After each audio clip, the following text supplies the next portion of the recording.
Hi everyone, today is April 25th, 2020, and this is the Duel Assessment, your podcast for Yu-Gi-Oh! Duel Links. My name is Green Ranger.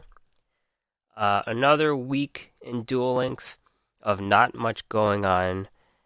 We're still in the post-Kaiba Cup phase, and nothing has gone on in terms of card nerfs, skill nerfs, and specifically, no new card sets or anything like that. No new Duel World yet, so we're still in this phase where there's just like some PvE events going on. We did get the news for May though, so I guess May will happen amid the COVID thing. They had that little warning about things getting slowed down or whatever, but it seems the game's still running at least till May. So there's that. Memories of a Friend is the main event this week. So there's going to be 2 new cards from that event, also a new dual skill. We got a new card from Mission Circuit as well. Podcast question of the week is going to be talking about what the skill nerf should be for Duel Links, if that ever even comes. It's possible that's part of the delay. I don't know. It's possible there's no skill nerf. There's a lot of uncertainty nowadays. Certain is that Dimmaduel will have a casual deck of the week today, and that is the Lightsworn Skull deck. And he's playing No Mortal Can Resist on himself without Ishizu, so check out how that deck works later on in the episode. Alright, so really, as you can tell, I've been out of it. Just waiting for something to happen, Duel Links, and there's not much going on. This week I did try to... I forgot if I got the Legend. I think I did get the Legend. I just got the Legend last week, so it's been slow. And I switched over to Element Sabers briefly.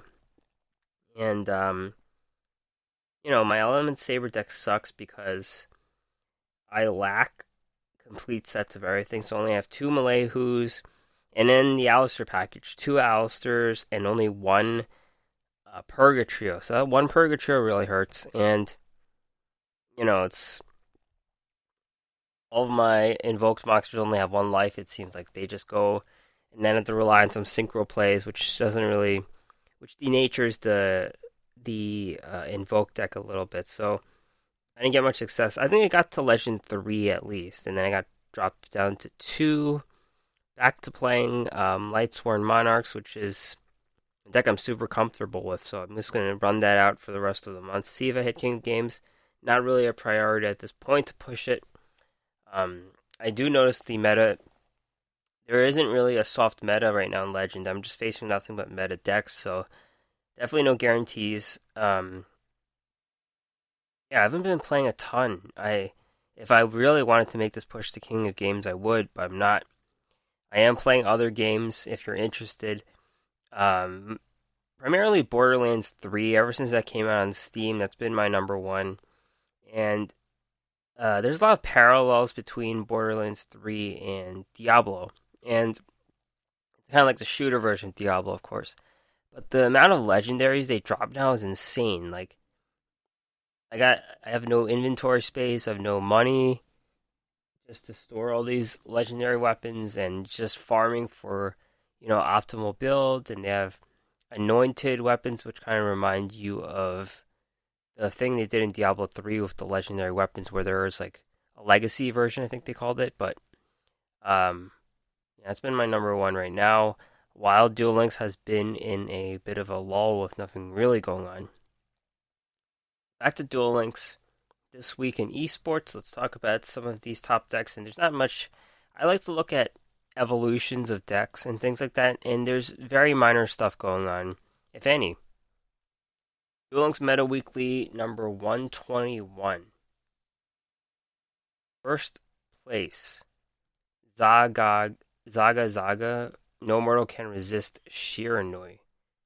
And Shiranui are fully in this 20 card version now, and they have a very lean core. I keep saying this. They have very few cards they actually need in the deck. And that leaves them a lot of room for tech cards. So in the core of this deck, what we have is 2 Solitaires, 3 Squires, 1 Spirit Master, 2 Spectral Swords, 1 Gold Sarcophagus. We'll include Gozuki as, as a Shiranui card. So that leaves 10 cards, and half of your deck is for tech cards. So you got 3 Cosmic Cyclones, which helps trigger your No Mortal Can Resist. That's why it's there. 1 Ballista Squad, 3 Fiendish Chain, 2 Floodgates, and a Void Trap Hole. So you have all this room for tech cards. Control kind of got in the way of Invoke decks. They fit in the best trap cards they have.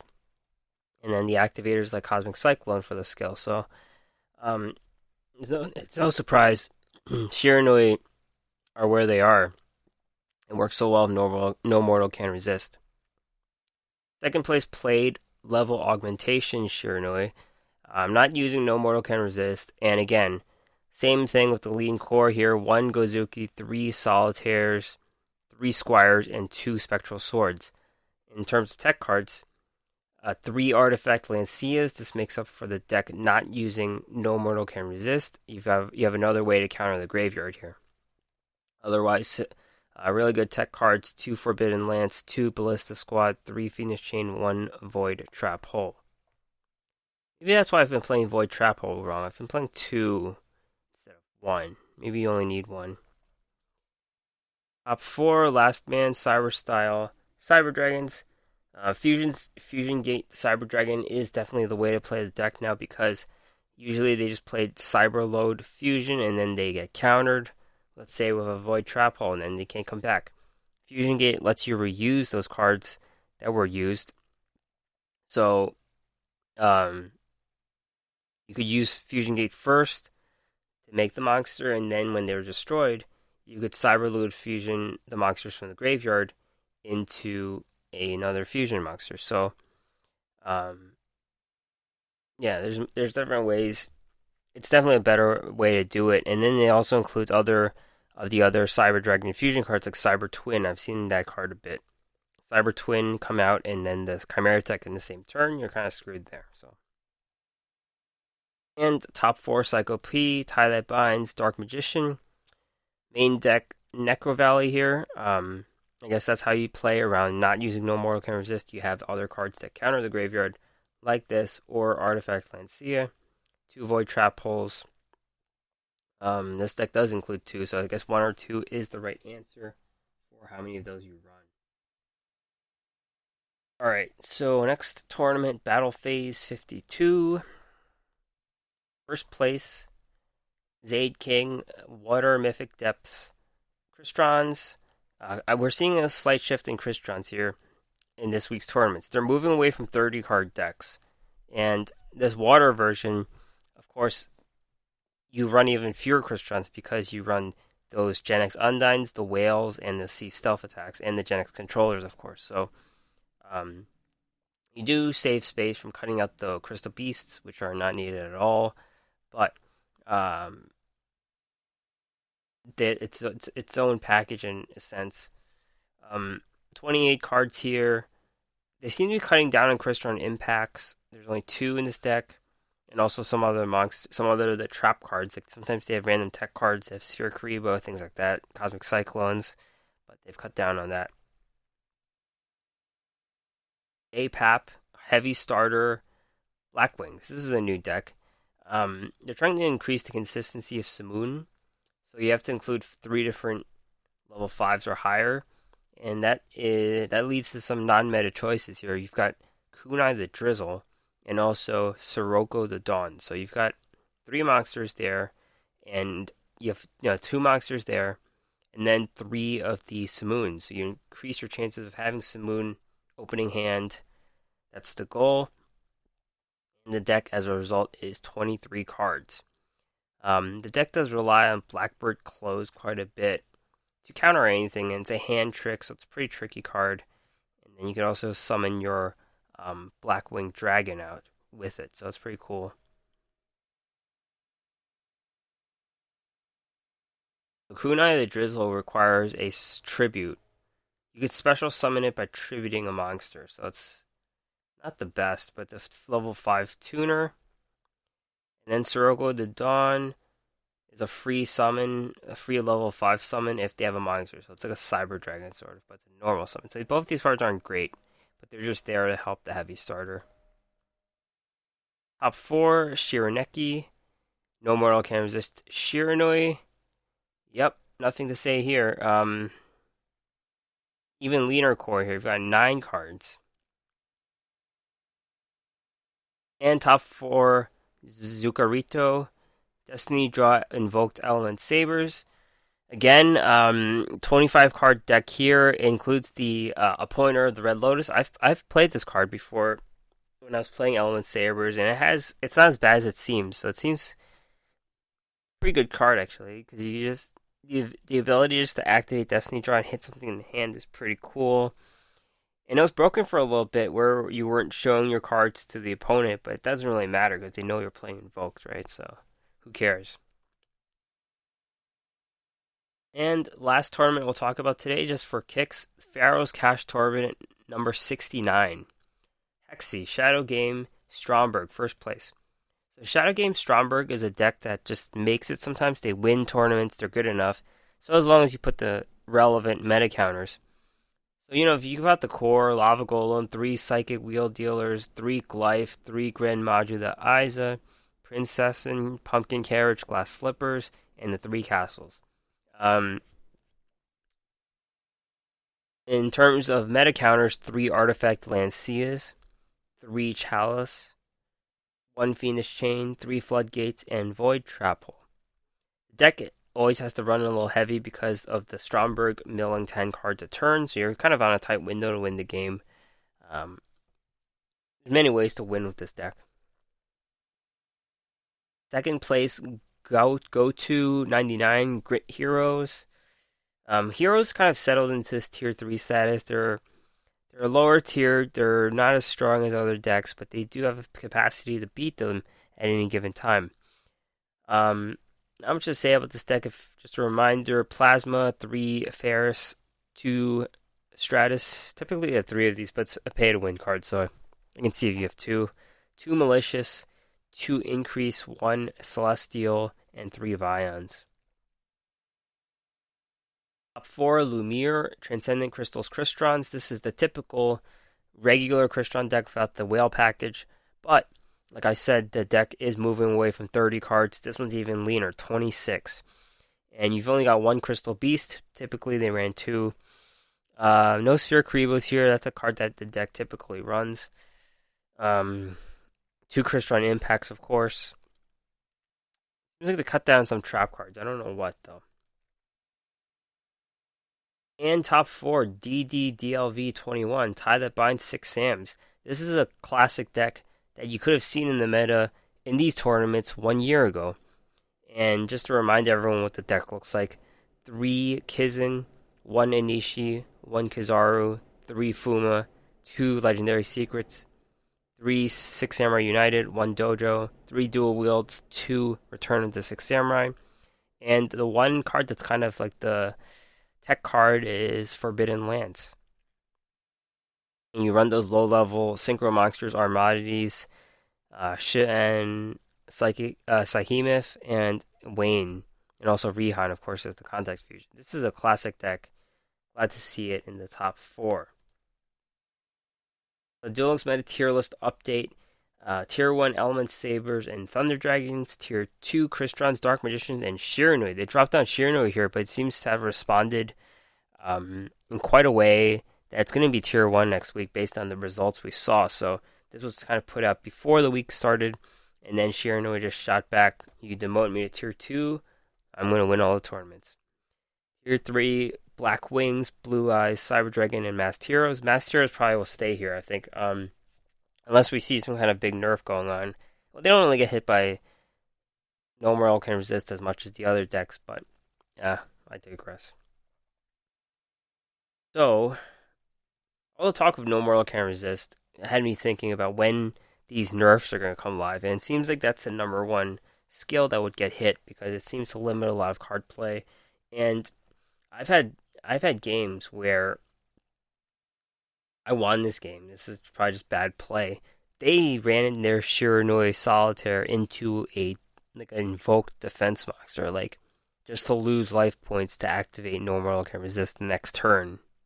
Like I've seen, I mean, I have Cosmic Cyclone my own things to activate like a sorcery conduit. I've done that before, but I've seen this guy recklessly losing like 3,000 life points in one duel just to activate no mortal can resist on my deck. I don't know, and it leads to certain cards only being played in the deck, like Cosmic Cyclone was such an example of a card that was always played in Sorcery Conduit Element Sabers. It's so easy to lose 1,000, right? And normal can resist is the same. And we've seen a pointer. A pointer came up because the Destiny Draw deck wanted to lose life points to counter Ishizu losing life points on Cosmic Cyclone. So it seems to have gotten into a dangerous situation where they're only playing certain cards just to lose life points. And I think that's bad for the game. And No Mortal Can Resist is a skill I actually really like myself. I used to use that on vampires. I spoke to another guy on Twitter about this. And that was my main skill with vampires. And besides Tristan vampires. But it's gotten to a point where the graveyard is so strong and you're taking it away so easily that it has to get nerfed. So my podcast question of the week: what is the number one skill that needs to get nerfed in Duel Links? 79% of participants said No Mortal Can Resist. 10% said Grit. Grit is a skill that just, especially against Luna Lights or something like that, it frustrates you to no end how consistent it is. It's already been nerfed, I think. I think it was hit in the last set of nerf skills. 12% said Baggy Sleeves. This is my sleeper pick. We've seen a lot of good Thunder Dragon decks, particularly. Any Lightsworn engine decks typically use Baggy Sleeves. My Monarch deck is a Baggy Sleeves deck. And just to make up clear up something about Baggy Sleeves, Deck Tech, when he was on the show, he was like, why did Bandit Keith have a skill called Baggy Sleeves when he doesn't really wear sleeves? Well, it's when he was with the Merrick's group. I don't even remember what Merrick's group's called. Shoot. Guys who steal artifacts. Soul Hunters, Dark Hunters. I think they're called the Dark Hunters, but he was in a robe. So that's where the Baggy Sleeves came from. He cheated, of course, in that duel of Yugi. That's a sneaky good skill with like card advantage. That's why I included it. And 0% said other. Let's talk to the community. The L Game says Grit because no one should survive the D. I don't know what D he's talking about. Just to keep it family friendly, let's say D heroes. Pro Benchwarmer. Benchy says No Mortal Can Resist is crippling. Yes. I think part of it is the cinematics where Ishizu says, I have envisioned your downfall. And then it just hits. Card Game Penguin says, I hate to say it, I defended No Mortal Can Resist when it seemed like I was the only one using it. But I lost 2 games in Legend 3, back-to-back, to Dark Magician, No Mortal Can Resist, and it pissed me off. I finally understand why so many people want it nerfed and gone. Yeah, just looking at the tournaments, it's just too much, and my game against that guy who just wanted to lose life points at all costs, costing the game, it showed you how bent the skill is. Average Gatsby says, no one gives Baggy Sleeves the respect it deserves, and it really shows. Soul Nasty replied, No Mortal Can Resist is more degenerate. There's a debate about which one's worse. I think No Mortal Can Resist looks worse. Baggy Sleeves is sneaky good. And finally, Dark Slayer Reem says, just let me play Ishizu, dang it. Yeah, I mean, Sealed Tombs, I like Ishizu a lot. I think she was like the first hot character in in Duel Links, but I digress. I think Sealed Tombs got hit already. It's hard to use Sealed Tombs now, just being a one-time thing. No Mortal Can Resist, of course, activates so many times, so maybe that's how you nerf the skill. You just activate it once, keep the 1,000, and then just use it once. Kind of make the player decide when's best time to use it based on the size of their deck. If you're playing a Lightsworn deck and they milled a ton of cards, you know when to use it. And you can do card counting on the graveyard, so it might be something like an underrated skill to count cards in the graveyard, guess how many cards they have left in the deck. So let's say you're playing Lightsworn Engine, and their 3 Raidens are in the graveyard. Well, it's no brainer that you use it there, stop their synchro plays forever. Or any of those other monsters like Glow Up Bulb or Plague Spreader, any of those tuners that just sit in the graveyard too. So it could be a skill that you could use, untapped skill, reading the graveyard. I would like to see it nerfed next week. That would be optimal. So let's talk new cards from Memories of a Friend. I think this is the second Memories of a Friend. You could get DSO Joey if you didn't get him the first time. And there's separate challenges where you start off with Yugi, fake Pharaoh, and he just drops the DD Patrol Plane, and then it becomes Joey, where he has DD Patrol Plane as well as Head Judging and his new duel skill. So I don't really get why Yugi's there. I don't really know why. It's just kind of weird, but yeah, Joey, get Joey. He has Sasuke Samurai, Banish of Light. Yeah, Red Eyes Slash, which is not really a horrible deck. It's like a tier 4 deck. Anyways, new cards. Head Judging. This is a card that they give you 1 of from the event, and then you could farm Joey for the rest. And this is a card that I highly recommend 3 of. Like, getting 3 of it. Because I know that PvE reward cards have been bad for a really long time. But they're starting to get better with the last ones we saw. Those weren't bad, and this one's not bad either. So, Head Judging Continuous Trap.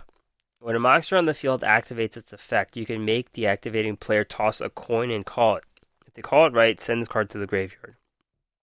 If they call it wrong, negate that effect's activation, and if you do, change control of that monster to their opponent.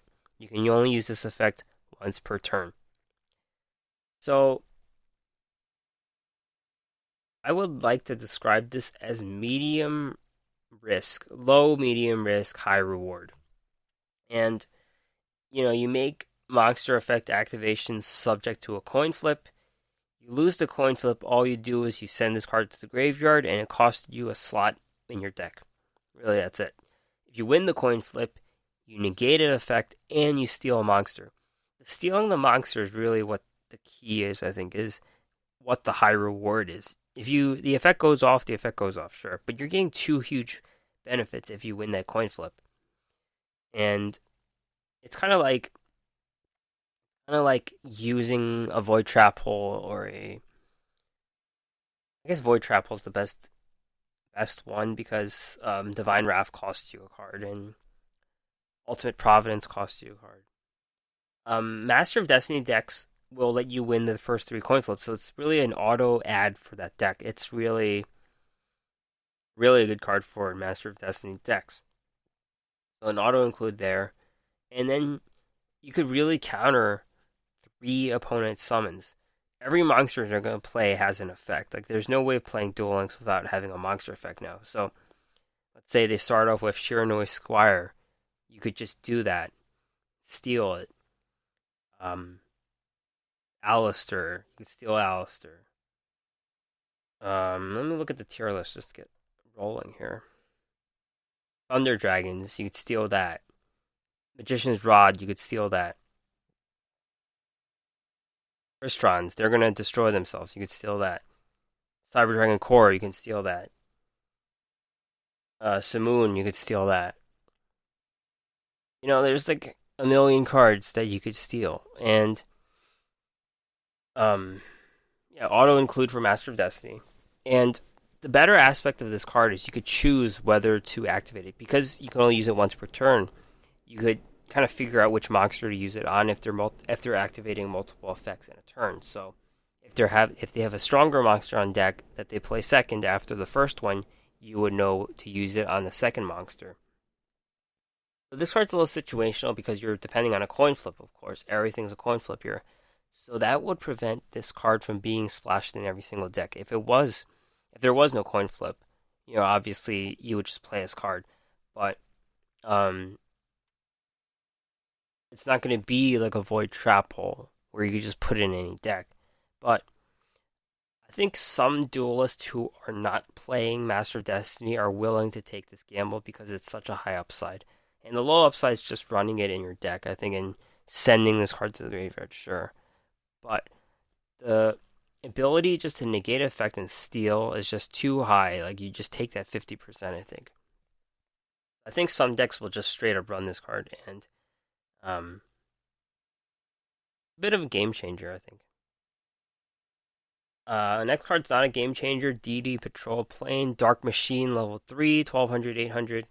During the end phase, if this card is currently banished and was banished this turn, you can banish one card from your hand, field, or graveyard.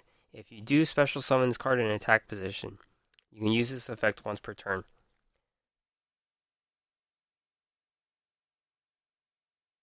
Most cards, they don't need a mechanic like this to banish themselves. They do it themselves, like Gold Sarcophagus is such an example.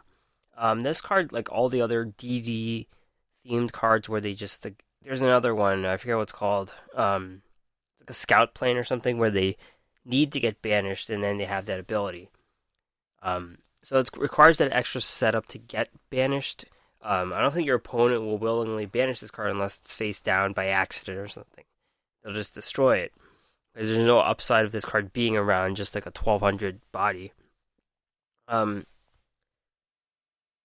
guess what is good about this card is that you can just banish a card from the graveyard and then special summon in an attack position. So it's like a free resource in that regard if you can do that. But there's like extra setup that requires this card to get banished other than itself. So that makes it not worth playing. What I do find interesting about this card is it has the same stats as Gradius, which it's also a plane, so it kind of makes me think there's something behind those 1200, 800 stats. And then finally, the dual skill Scapegoat for Joey Wheeler DSOD. Can be used when your life points decrease by 2,000. During your draw phase, instead of conducting your normal draw, play 3 sheep tokens in defense mode and skip straight to your end phase. This can only be used once per duel. Okay, so this skill is even worse than I thought. So you're stalling, right? You're playing 3 defense tokens and you're stalling. This doesn't accomplish anything because you're not drawing a card. The point of stalling is to stall to draw something you need and to heart of the cards, win them, beat them, I mean. So you're stalling for nothing. I did say in the notes, this could have a purpose if you need to get a big tribute summon off and just need 3 bodies on the board. Well, apparently you skip straight to the end phase, so you can't even use those 3 bodies to be tribute summoned. So, pretty useless skill. There's not much to say. It's pretty bad, and it's extra danger, given that piercing exists. Purgatrio could end the game against you. If you so happen to face an invoked player, which is a pretty high chance. So, many ways this is bad. Not drawing, skipping straight to the end phase is the killer, I believe, because you could have tributed those monsters, but now you can't really do it. So Mission Circuit is also going on, and it's kind of confusing because I didn't even realize it. It's because they're still using Crow Hogan as the token, the player piece to do Mission Circuit, and they just had him as the guy, so it doesn't make a lot of sense that they're using him again, but so be it. They ran out of characters, I guess, to ride motorcycles with. What we have here is one new card. There's a second copy of another card. And then the other cards like Double Ripple and Necroid Synchro are cards you can get from tickets. So I didn't really include talking about those cards. The new card is called Chain Close. It's a counter trap. When a card on the field is destroyed by battle or card effect and sent to the graveyard, your opponent cannot activate spells or traps this turn. Neither player can activate cards or effects in response to this card's activation. You're only getting one copy of this card. It's a very interesting card. Typically, you think of this card as a defensive card. Your own monster gets destroyed, you activate it, and then your opponent can't use a quick play. That's the point. That's kind of the point, or like a trap card. What this affects the most on the defensive side is masked heroes. Typically, they destroy you with their Anki, and then that allows them to get mass change, and then they'll just beat you. This will prevent that quick play from being played. And further, this card's a counter trap that can't be chained to, so you just activate it and that's the end. They're done attacking and that's it. What it is also like trap cards. So let's say a trap that resurrects something, that's not going to work either. The old example was something like Powerful Rebirth that would just bring a monster back. I think there's a better use for this card, actually. This card can be used on offense. Actually, never mind. Let's go back to the defensive side. There's quick plays like Cyber Dragon decks that can use Cyberload Fusion, Silver's Cry for Blue Eyes. So there's more than one deck other than Masked Heroes that can get countered on the defensive side. Now you can use this on offense. You can destroy a monster's card by effect. So Chain Close is when a card on the field is destroyed by battle or card effect. So it can even be like a Galaxy Cyclone. You can use it on a card, destroy it, and then use Chain Close. Or you could use Treacherous Trap Hole on your opponent's monsters. Use that, and then you can activate Chain Close. Why do you do this? So, it's pretty much a lockdown. It's like Shinzenghu, it's like Fire Formation Gyaku, it's like Hey Trunade. But it's even better than those cards because your opponent can't chain it. Well, Fire Formation Gyaku you can't chain. But let's say a Hey Trunade, you play it, they still have a chance to activate those cards in response to your Hey Trunade. So, if you do this during your turn, you lock them out, and then you could just win right there. So, yeah, I think it's better to be used on offense as a card you just set. They go, and then you destroy something, and then you activate it, and that's the game. So it's got a pretty good use in that regard, and we only have one, so it's not going to be a game changer by any means that we run a lot of these cards, but this could be a pretty good card, I think. The card we're getting a second copy of is the Legendary Fiend, level 6, Dark Fiend, 1500, 1800. During each of your standby phases, this card gains 700 attack. So, one tribute guy who just gains attack. It really needs like 2 activations to be really good. This is a pretty bad card at this point in the game. No real purpose here. We could get 3 of these. It won't really matter. The one thing that did get better about this card is it comes out for free with Mystic Tomato. And then it becomes 2200. But then, that's pretty much like a Cyber Dragon right there. So, yeah, we're at the point where cards like this just don't cut it anymore. So, give us 3. We won't really care. Alright, so that is it for new cards. Doug Dimmaduel is here. Doug's casual deck of the week. Lightsworn Skulls. He is playing Mortal Can Resist on himself. He wants to mill those Skull Servants to make that super strong King of the Skull Servants. Apparently this is Lightsworn Zombies are a thing in the TCG that I was not aware of. I'm not aware of many things in the TCG, so it does seem to be a viable dual skill. So a viable deck to use. So it is a bit casual, but you could be a little sneaky with your milling and also your Skull Servants. No one's going to expect your Skull Servants to be played. So here is Doug Dimmaduel with his casual deck of the week.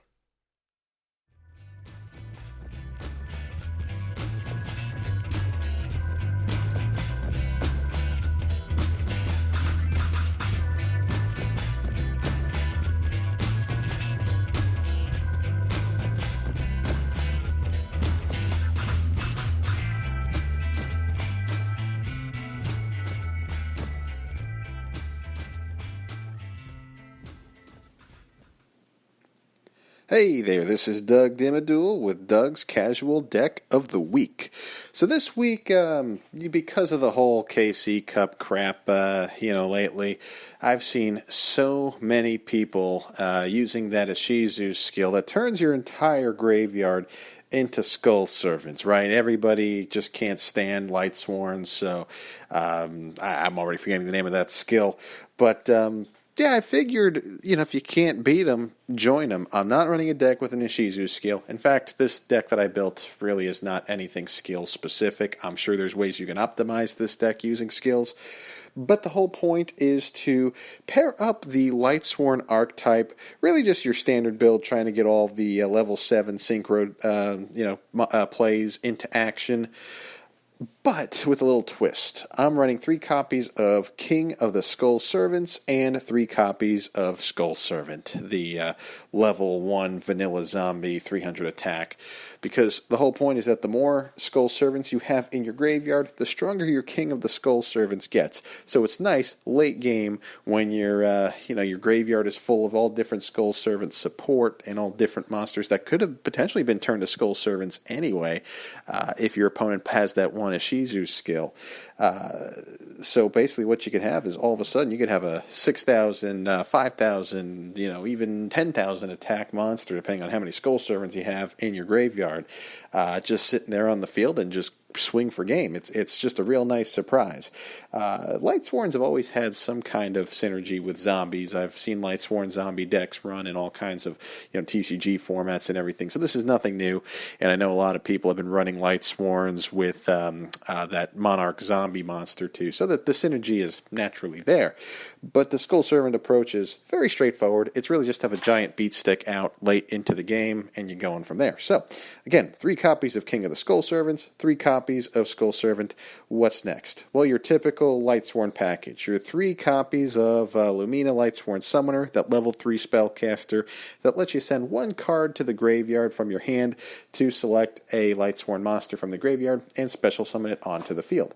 So in this case, the monster I'd be going for is Raiden, Hand of the Lightsworn, which I try to run 3 copies of.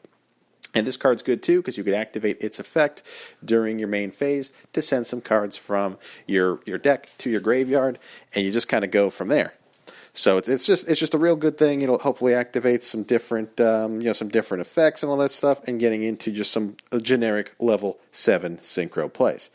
On top of that, you just run your Lightsworn package, your 3 copies of Charge of the Light Brigade to send the top 3 cards of your deck to the graveyard, hopefully sending some Skull Servant monsters to the graveyard that way. Then you add 1 level 4 or lower Lightsworn monster from your deck to your hand. I also like to run Solar Recharge, 3 copies of those to discard 1 Lightsworn monster, draw 2 cards, then send the top 2 cards of your deck to the graveyard. So really this is a multi-dimensional strategy. It's just to get those strong level 7 synchro plays like Fortune Lady Every, or that, forgot the name of the level 7 there. Well, we got Black Rose Dragon, of course, to blow up the field. We have our Samurai Destroyer, the level 7, that if it attacks another monster, it, the opponent can activate any monster effects, all that fun stuff, real good. And I like to run a copy of Ancient Sacred Wyvern, because the larger the discrepancy between your life points are, especially late game if your opponent has low life points, then this is kind of one of those win more cards where it could just have a real high attack. And then, of course, you want to have your Michael, the Arc Lightsworn, the level 7 UR that came from that box. So overall, you got a whole bunch of good options here. But again, this deck strategy is very simple. This is probably one of the pinnacle casual decks that you could play for sure, that has a little bit of a competitive spin on it, but with a nice little twist. And then to round things out, I want to have that 1 copy of Felis Lightsworn Archer, level 4, Beast Warrior Tuner. You can't actually play this card from your hand. You're just hoping that it gets milled into your graveyard, thus triggering its effect to special summon it onto the field. So you have that level 4 tuner ready to go. So really the whole point of this deck, very simple. Just try and run through your deck as quickly as possible. Send a whole bunch of Skull Servant support to the graveyard, and then maybe get a synchro play or 2 going, and then maybe get one of your King of the Skull Servants onto the field and just swing for massive amounts of damage. So sounds like a lot of fun. This is one that I've been playing in PvE, not PvP. This is not the best PvP deck, but it's fun to play with nonetheless. So if you do feel adventurous and want to try it in PvP, let me know how you do with it. But anyway, that's it for my casual deck of the week. I will see you next time. Take care.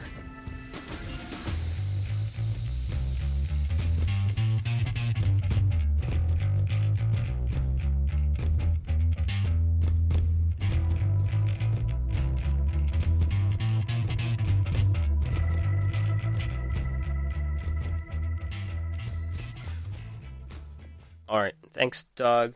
Check out Doug's Casual Deck of the Week on this podcast every week. Also, check him out on Twitter, Yu-Gi-Oh! Deck Talk.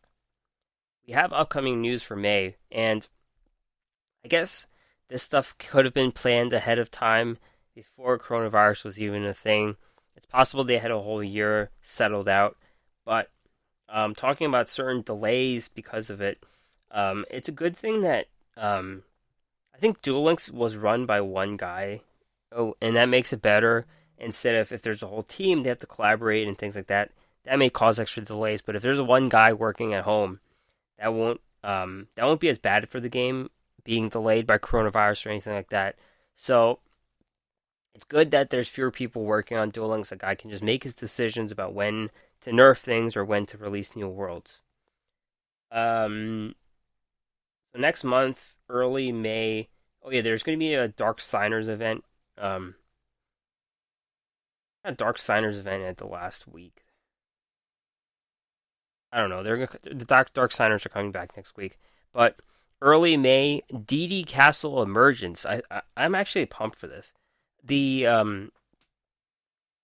DD Towers were a thing, and I actually really liked those events. And then they went away because I think everyone else didn't like them. It's been almost a year since we had DD Tower. Come to think about it.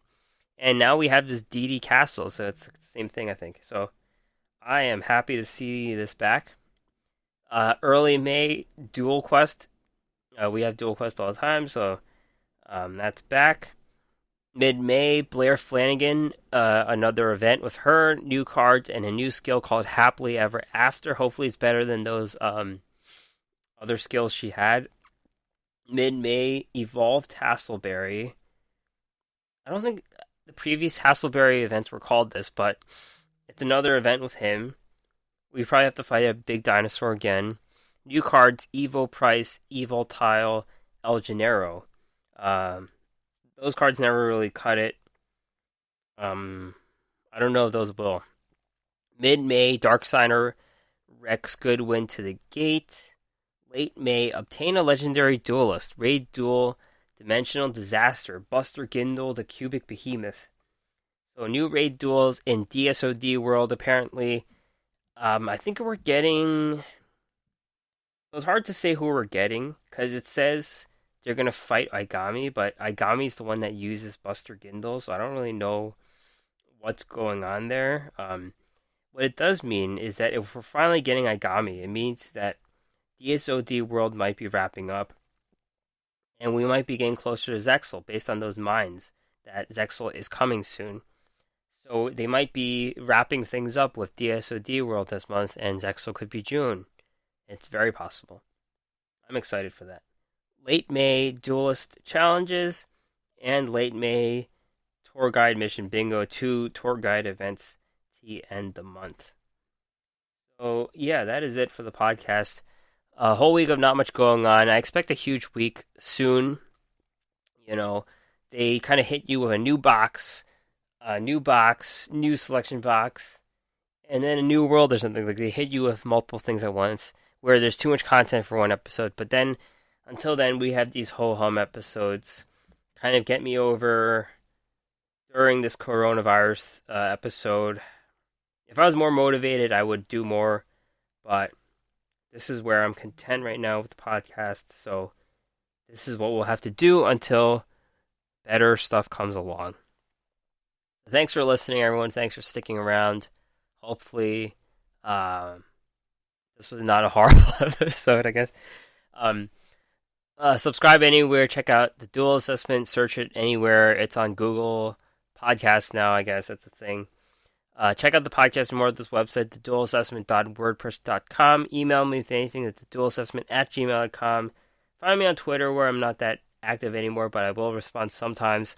Duel_assessment, or the account where I never check that much, Green Ranger CCG. Alright, that is it. Thank you very much, everyone. I'll see you next time. Stay safe.